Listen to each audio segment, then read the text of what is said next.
Diciamo che è un aiuto sicuramente in più, anche perché forse questi li prendiamo sicuramente, perché quelli dello Stato è sempre vi arrivano, ve li diamo, però non si vede niente.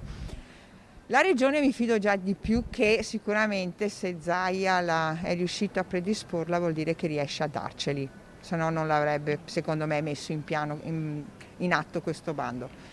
Speriamo che sia un aiuto, perché qua veramente la situazione non è che sia tanto bella. È sicuramente utile perché c'è ancora poco movimento alla sera, ci sono solo i classici giovani da bar, però le famigliole, le coppiette che si fanno la passeggiata fanno un po' fatica a girare, quindi un aiuto dallo Stato, dalla Regione sono sempre bene accetti. Io ho anche letto praticamente tramite associazioni artigiani che c'è questo prestito di Covid a fondo perduto, se lo speriamo bene, visto appunto la perdita, parlo più anch'io ho appena cambiato attività la zona, e sì che speriamo che sia una cosa reale e che appunto ci aiuti a riprendere, perché c'è stata una bocca di ossigeno all'inizio di attività, però ora purtroppo è decaduto tutto. Indubbiamente quello che è può aiutarci, un aiuto in più, dopo bisogna vedere come arriva, quando arriva e tutto insomma. Come sta andando con quelli dello Stato? È arrivato qualcosa?